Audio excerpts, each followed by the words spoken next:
GV থেকে order করেছিল ছেলে বাড়িতে। 1 কেজি পেঁয়াজ নিয়েছে 28 টাকা, আর রসুন নিয়েছে 250, আর লঙ্কা নিয়েছে, এটা নিয়েছে 18 টাকা, আর মাংস নিয়েছি 247 টাকা, হাফ কিলো। রসুনের দামটা আমার ঠিক মনে পড়ছে না এই মুহূর্তে। তো এগুলো অর্ডার করেছিলাম, বাড়িতে এইমাত্র দিয়ে গেল, তাই মনে হলো আপনাদের সাথে একটু শেয়ার করে নিই। আর প্যাকেটটা আমি এক হাতে আসলে ভিডিও করব, প্যাকেটগুলো কাটবো, সেই কারণে আমি ডাইরেক্ট করতে পারলাম না। আর এখানেই সব প্যাকেট করে করে ওরা পাঠিয়েছিল। সিস্টেমটা খুব সুন্দর, সব প্যাকেটগুলো যে করেছিল, একটাই রসুন, একটাই পেঁয়াজ, একটাই হচ্ছে কাঁচা লঙ্কা, খুব সুন্দর করে দেখুন সিল করে করে এরকম পাঠিয়েছিল মুখগুলো, যে কোনো পড়ে যাবে, নষ্ট হয়ে যাবে সেরকম কিছু না। আর জিপি থেকে আমি এর আগেও অর্ডার করেছি, আপনাদের দেখিয়েছিলাম যে জিনিস এসেছিলো। আমাদের এখানে অনেক সুযোগ সুবিধা আছে এইগুলো। আর মাংসটা এর আগেও আমি ফ্রোজেন নিয়ে এসেছিলাম, আপনাদের সাথে শেয়ার করেছিলাম যে কীরকম কী দাম নেয় না নেয়। 247 টাকা নিয়েছে, বোনলেস, একদম মাংসতে হাড় নেই, দেখুন খুবই সুন্দর। আর পেঁয়াজগুলো খুব ভালো, 1 কিলো নিয়েছে 28 টাকা মনে হয়, 1 কিলো 28 টাকা না, যাই হোক আমার মনে পড়ছে না এই মুহূর্তে, কিন্তু বেশ ভালো, কিন্তু দামটা যে খুব বেশি তা নয়। আমি আজকে মশলাগুলোকে সব ভেজে নিয়ে তারপরে করব। তো প্রথমেই আমি দিয়ে দেবো, দেখুন পেঁয়াজ,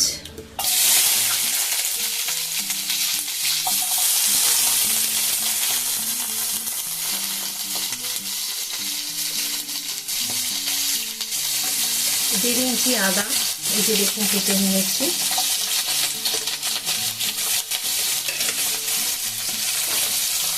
দেবো দেখুন এখানে রসুন, আর এখানে কাঁচা লঙ্কা। এই যে লঙ্কাগুলো খুব একটা ঝাল নেই, হালকা, কিন্তু সেই কারণে আমি কাঁচা লঙ্কা দিচ্ছি। আপনারা চাইলে এখানে শুকনো লঙ্কা দিতে পারেন, এর থেকেও ঝাল বেশি খেতে চাইলে দিতে পারেন, কম খেতে চাইলে কম দেবেন।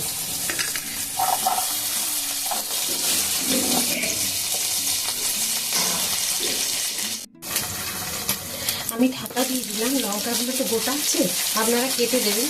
আমি তাড়াহুড়ো করে গোটা গোটা দিয়ে দিয়েছি, নাহলে থাকবে গায়ে এসে ছিটিয়ে পড়বে, তো এই কারণে আমি ঢাকা দিয়ে দিলাম। এখন এরপরে একটুখানি নাড়াচাড়া করে নিই, আর একটুখানি নেড়ে চেড়ে এটা ভেজে নেব।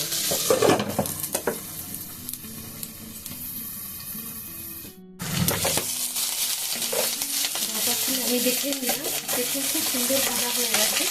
এগুলোকে আমি একটা জায়গায় তুলে নেব, এর থেকে বেশি ভাজার দরকার নেই।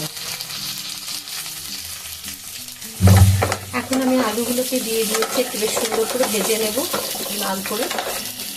আমি হলুদ নুন কিছুই দিইনি, কারণ এটা তো রান্না হবে, সেই কারণে আমি হলুদ নুন এসব কিছু ব্যবহার করি। একটু ভালো করে ভেজে নিয়েছি, আপনারা এখানে হলুদ নুন দিতে পারেন না, অসুবিধে নেই।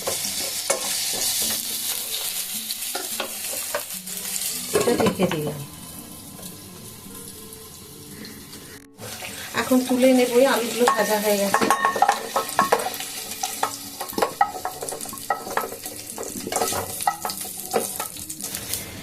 আমি মাংসগুলোকে একবার ভেজে নেব,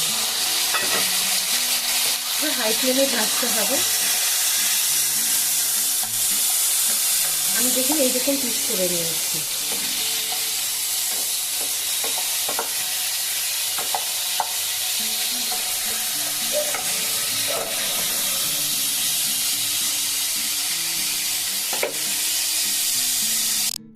মাংসগুলো দেখুন খুব সুন্দর ভাজা হয়ে গেছে।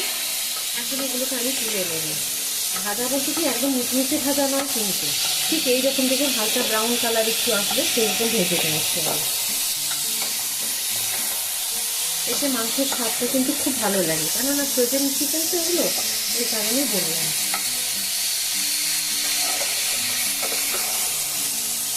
এবার এটাকে আমি তুলে নেব। দেব আমি একটু লবঙ্গ, 3টে দিয়েছি এলাচ, আর লবঙ্গ দিয়েছি 5টা, দিয়ে এগুলোকে একটু থেতো করেছি হামানদিস্তায়, দিয়ে দিলাম। এখন দিয়ে দিলাম 2টো বড়, একটা ছোট তেজপাতা।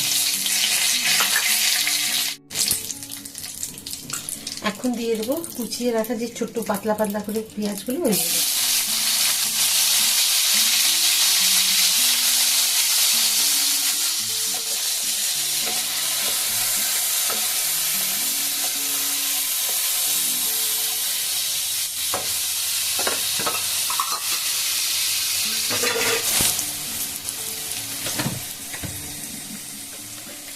যে মশলা বেটে রেখেছিলাম সেটা দিয়ে দেবো।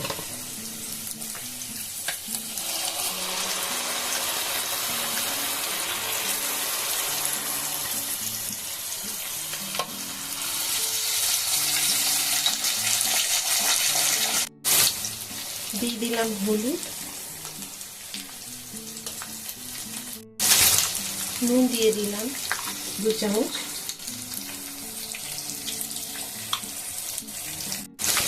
Red chilli powder. আমি জিরে গুঁড়ো ধনে গুঁড়ো এতে ব্যবহার করিনি, শুধু আমি দিয়েছি দেখেছেন যে মশলাগুলো আমি তেলে ভেজে নিয়েছি ওইগুলো আছে। আদা রসুন পেঁয়াজ কাঁচা লঙ্কা, কালারের জন্য দিয়েছি রেড চিলি পাউডার আর হলুদ, নুন, এগুলো দিয়ে আমি ভালো করে কষিয়ে নেব। এতে জিরে গুঁড়ো ধনে গুঁড়ো এগুলো দেওয়ার কোনো দরকার নেই।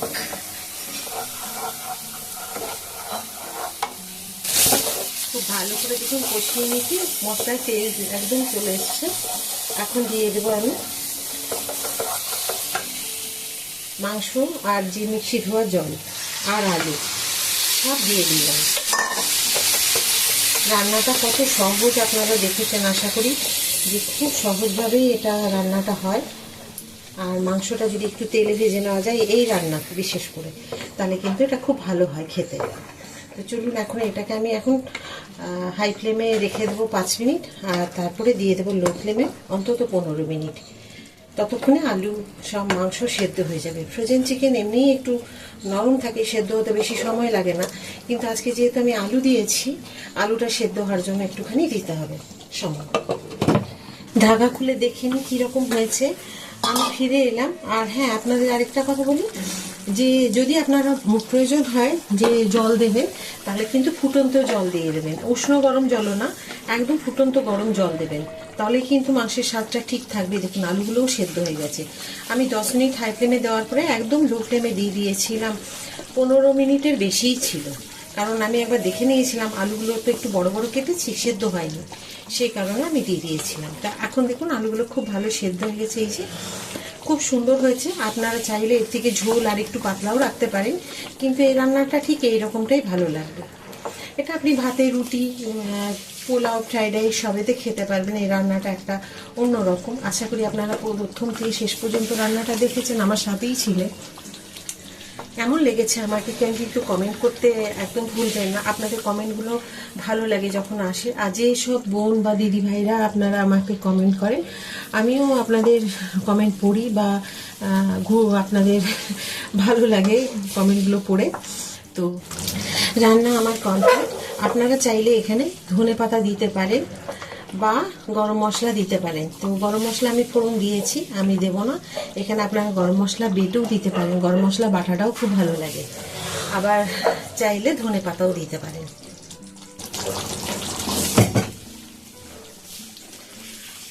আমি দিয়ে দেবো আজকে কসুরি মেথি, একটু নিয়ে পরে আমি ওপর থেকে দিয়ে দিলাম।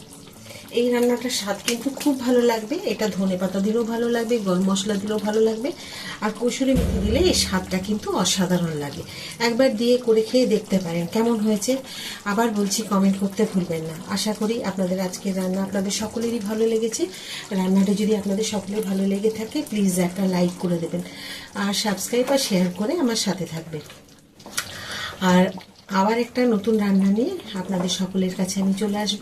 সবাই খুব ভালো থাকুন, সুস্থ থাকুন। নমস্কার।